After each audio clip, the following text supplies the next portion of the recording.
ನಾವು ಈ ಸಮೃದ್ಧಿ ಗೊಬ್ಬರ ಹಾಕ್ತಾ ಒಂದು 2 ರಿಂದ 3 ವರ್ಷ ಆಯಿತು. ನಮ್ಗೆ ಅದರಿಂದ ಒಳ್ಳೆ ಬೆನಿಫಿಟ್ ಇದೆ.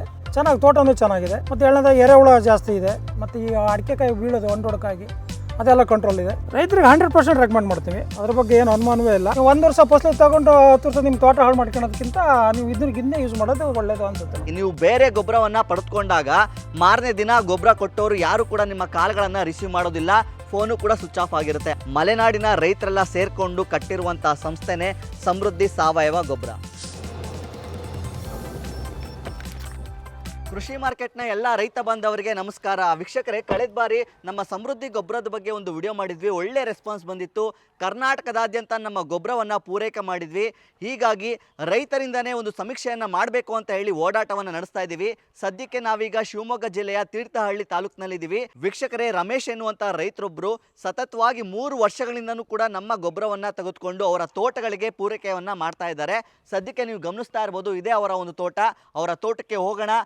ನಮ್ಮ ಒಂದು ಗೊಬ್ಬರದಿಂದ ಅವರು ಯಾವ ರೀತಿಯ ಒಂದು ಇಳುವರಿಯನ್ನು ಹೆಚ್ಚು ಮಾಡ್ಕೊಂಡಿದ್ದಾರೆ ಅಂತ ಅವರಿಂದನೇ ಮಾಹಿತಿಯನ್ನು ಪಡೆದುಕೊಳ್ಳೋಣ. ಬನ್ನಿ ಹೋಗೋಣ. ವೀಕ್ಷಕರೇ, ಈಗ ನೀವು ನೋಡ್ತಾ ಇರ್ಬೋದು, ನಾವೀಗ ರಮೇಶ್ ಅವರ ತೋಟದಲ್ಲಿದ್ದೀವಿ. ಸೊ ರಮೇಶ್ ಅವರು ನಮ್ಮ ಒಂದು ಸಮೃದ್ಧಿ ಸಾವಯವ ಗೊಬ್ಬರವನ್ನು ಕೂಡ ಹಾಕಿಸ್ತಾ ಇದ್ದಾರೆ, ನೀವು ಗಮನಿಸ್ತಾ ಇರ್ಬೋದು.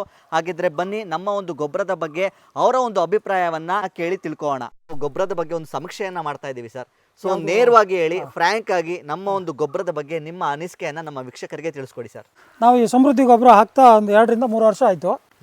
ನಮಗೆ ಅದರಿಂದ ಒಳ್ಳೆ ಇದು ಬರ್ತಿದೆ. ಮುಂಚೆ ನಾವು ಕೊಟ್ಟಿಗೆ ಗೊಬ್ಬರ ಎಲ್ಲ ಯೂಸ್ ಮಾಡ್ತಿದ್ವಿ, ದನ ಕರೆದು.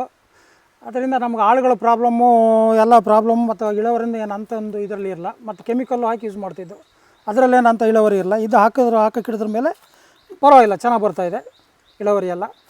ಫಸಲು ಬರೋದಕ್ಕೆ ಒಂದು 3 kg ಹಾಕಿಸ್ತೀವಿ. ಸಸಿಗೆಲ್ಲ ಒಂದು 1.5-2 kg. ಸರ್, ಈಗ ಸಾಕಷ್ಟು ಜನ ಕೆಮಿಕಲ್ ಫರ್ಟಿಲೈಸರ್ಸ್ನ ಯೂಸ್ ಮಾಡ್ತಾ ಇದ್ದಾರೆ. ಸೊ ನೀವೀಗ ನಮ್ಮ ಸಾವಯವ ಗೊಬ್ಬರವನ್ನು ಯೂಸ್ ಮಾಡ್ತಾ ಇದ್ದೀರಾ. ಸೊ ಈ ಒಂದು ಕೆಮಿಕಲ್ ಫರ್ಟಿಲೈಸರ್ಸ್ಗೂ ಮತ್ತು ಸಾವಯವ ಗೊಬ್ಬರಕ್ಕೂ ಏನು ವ್ಯತ್ಯಾಸ ಇದೆ ಅಂತ ಅನಿಸುತ್ತೆ ಸರ್? ಕೆಮಿಕಲ್ ಗೊಬ್ಬರ ಒಂದೇ ಸರಿ ಎಳೆದು ಕೊಟ್ಟು ಇಳುವರಿ ಚೆನ್ನಾಗಿ ಬರುತ್ತೆ. ನಾವು 1 ವರ್ಷ 2 ವರ್ಷ ಬರುತ್ತೆ, ಬರಲ್ಲ ಅಂತೇನಿಲ್ಲ. ಇದು ಹಾಗಲ್ಲ, ಮೈತ್ಲಿಗೆ ಮರನೂ ಚೆನ್ನಾಗಿರುತ್ತೆ, ನಮಗೆ ತೋಟಕ್ಕೂ ಇದೆ. ಮತ್ತು ಎರಡನೇದಾಗಿ ಯಾವಾಗಲೂ ಚೆನ್ನಾಗಿರುತ್ತೆ ತೋಟ. ನೀವು 1 ವರ್ಷ ಫಸಲು ತಗೊಂಡು 10 ವರ್ಷ ನಿಮ್ಮ ತೋಟ ಹಾಳು ಮಾಡ್ಕೊಳ್ಳೋದಕ್ಕಿಂತ ನೀವು ಇದನ್ನ ಯೂಸ್ ಮಾಡೋದು ಒಳ್ಳೇದು ಅನ್ಸುತ್ತೆ ನಾವು. ಸರ್, ಈಗ ನಮ್ಮ ಒಂದು ಸಮೃದ್ಧಿ ಗೊಬ್ಬರವನ್ನು ಬಳಸೋದಕ್ಕೆ ಶುರು ಮಾಡಿದ್ಮೇಲಿಂದ ನಿಮ್ಮ ತೋಟದಲ್ಲಿ ಏನೆಲ್ಲ ಬದಲಾವಣೆ ಆಗಿದೆ ಸರ್? ನಮ್ಮಲ್ಲಿ ಎರೆಹುಳುಗಳು ಜಾಸ್ತಿ ಆಗಿದ್ದಾವೆ. ಮಣ್ಣು ಎಲ್ಲ ಸ್ಮೂತಾಗಿ ಎರೆಹುಳುಗಳು ಜಾಸ್ತಿ ಆಗಿದೆ ಒಂದು. ಮತ್ತೊಂದು ಈ ಹಣ್ಣು ಹೊಡ್ಕಾಗಿ ಬೀಳೋದು ಒಂದಿದೆ. ಕೆಂಪು ಅಡಿಕೆ ಮುಕ್ಳು ಹಣ್ಣು ಹಣ್ಣು ಇದಾಗಿ ಒಡೆದು ಬೀಳ್ತಾವೆ ಕೆಳಗಡೆಗೆ, ಅದು ಒಂದು ಕಡಿಮೆ ಆಗಿದೆ. ಮತ್ತು ಈ ಹರಳು ಉದ್ರೋದು ಒಂದು. ಮತ್ತು ಕೆಲವು ಹಿಂಗಾರಗಳು ಒಂಥರ ಇದಾಗಿ ಹೋಗ್ತವೆ, ಒಂಥರ ಕಂಡ್ರೆ ಇದಾಗಿ ಹೋಗ್ತವೆ, ಸತ್ತು ಹೋಗ್ತವೆ. ಅದೆಲ್ಲ ಒಂದು ಭಾಳ ಕಂಟ್ರೋಲ್ ಆಗಿದೆ ಇದರಿಂದ. ಸರ್, ಈಗ ನಮ್ಮ ಒಂದು ಸಮೃದ್ಧಿ ಗೊಬ್ಬರವನ್ನು ಕೊಟ್ಟಿರುವಂತಹ ಎಲ್ಲ ರೈತರ ಹತ್ರನೂ ಹೋಗಿ ನಾವು ಒಂದು ಸಮೀಕ್ಷೆಯನ್ನು ಮಾಡ್ತಾ ಇದ್ದೀವಿ. ಸೊ ಹಾಗಾಗಿ ನಾವು ನಿಮ್ಮ ಹತ್ರನೂ ಕೂಡ ಬಂದಿದ್ದೀವಿ. ಸೊ ನಿಮಗೆ ಹೇಗೆ ಅನ್ನಿಸ್ತು ನೇರವಾಗಿ ಹೇಳಿ. ಈ ಒಂದು ಗೊಬ್ಬರವನ್ನು ನಮ್ಮ ರೈತರಿಗೆ ರೆಕಮೆಂಡ್ ಮಾಡ್ತೀರಾ ಹೇಗೆ ಸರ್? 100ಕ್ಕೆ 100 ರೆಕಮೆಂಡ್ ಮಾಡ್ತೀವಿ. ನಾವು ಯೂಸ್ ಮಾಡ್ತಾ ಹೆಚ್ಚು ಕಡಿಮೆ 2 ವರ್ಷ ಆಯಿತು. ನಮ್ಗೆ ಅದರಿಂದ ಒಳ್ಳೆ ಇದಿದೆ, ಬೆನಿಫಿಟ್ ಇದೆ. ಚೆನ್ನಾಗಿ ತೋಟನೂ ಚೆನ್ನಾಗಿದೆ. ಮತ್ತು ಎರಡನೇದಾಗಿ ಎರೆಹುಳ ಜಾಸ್ತಿ ಇದೆ, ಜಾಸ್ತಿ ಉತ್ಪತ್ತಿ ಆಗ್ತಾ ಇದ್ದಾವೆ. ಮತ್ತು ಈ ಅಡಿಕೆಕಾಯಿ ಬೀಳೋದು ಒಂದೊಡಕಾಗಿ ಅದೆಲ್ಲ ಕಂಟ್ರೋಲ್ ಇದೆ.